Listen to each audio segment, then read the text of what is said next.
I'm like, oh man, like if anything harder than literally you can't even feel you're on the ground, I'm like, that wasn't that good. Yeah. Whoa. So your standards of yourself go up. Oh, dude, went way up. I figured it out. Everyone says this plane humbles you and that you can't.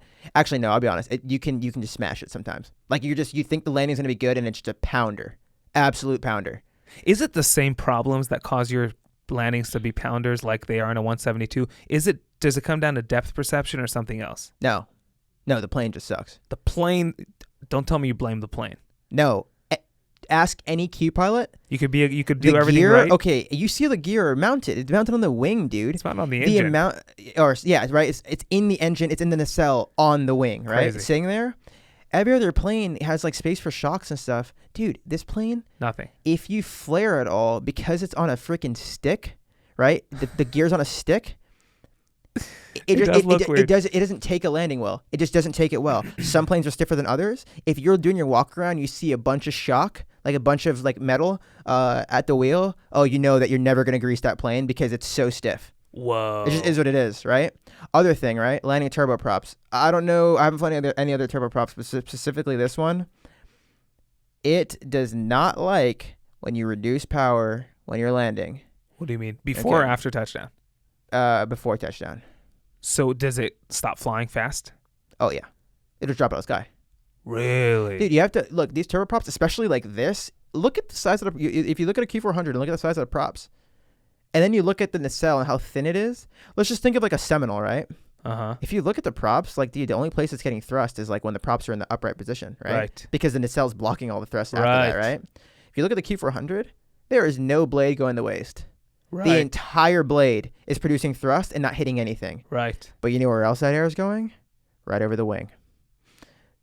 It is producing probably like 30 to 33% of the lift the whole wing is getting just behind the prop. Wow. So if you bring it to idle, you lost all that lift. And the plane just goes straight into the runway. So I'm assuming we don't land idle. I'm assuming its best glide speed, anything to do with best glide, like its ratio, sucks. No, I don't think that's the problem. So if you lost an engine, you pitch for best glide, how far forward are you getting?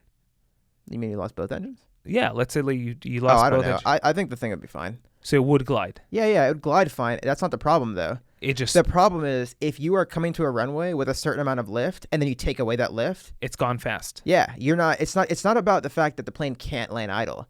It's that like the amount of change it has for lift, that was what I'm looking for. It'd be unreasonable. I see what you're saying. It'd be unreasonable to expect a pilot to have a reaction time fast enough to stop the plane from dropping. I see what you're saying. And not only to mention that if we go more than 6 degrees nose up, we're tail striking. So, with those two things in mind, where the plane can't be flared and basically can't be flared, and if you cut the power to idle, you lose a bunch of lift. The solution to the problem is just land with power. Is that what you typically do, land with power? Everyone does. So you land there's only one guy. Actually, I flew them 2 trips ago. He's the only person I've ever seen land without power. Idle. Yeah.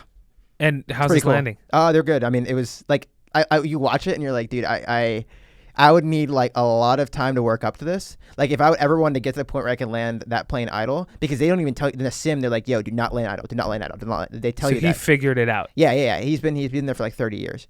Whoa. In order for me to do it, I would have to like every landing reduce power, and go more and more each time till I got to the flight idle gate. Whoa. Then it would work out. But there's no way that I can go from how I land now to how he lands in like one flight. I'd probably crash the plane. So he comes in hotter. He comes in like 5 knots fast. 5 knots fast, and then just rips it. Just rips it back, and then just yanks the yoke. He rips it. Yeah, dude. It's actually like a marvel to see. It's crazy. Dude, and his landings are good. Yeah, no, I mean like it's surprising. If I were to do that, everyone's spine would come out of their throat. Whoa. Yeah. And then the deceleration after touchdown on that plane. Oh boy. Dude, it gets weird. Going. Yeah, I don't actually never mind. I do it by the book. I pull it back immediately. Everything's by the book. No. Yeah, I mean, everything's by the book. A lot of people will the book says to bring it into a disc is what we call it, which is just like the beta range. Props go flat. It produces a lot of drag, but it's not reverse. That's how we usually stop. Is that the sound like someone barfing? Yeah. Yeah. And so like I mean it makes a loud whooshing sound. I go back kind of slow. Not all the time. Like if It depends on weight. It depends on all sorts of stuff, like, stopping distance, whatever it is. Like if okay, I'm landing on like anything. If I'm landing like a 6,500 or 7,000 foot runway, I'm like immediately there, right? Yeah. I'm trying to stop pretty soon. I want to, give yourself some space, especially when they get icy and snowy and all that stuff. It's important.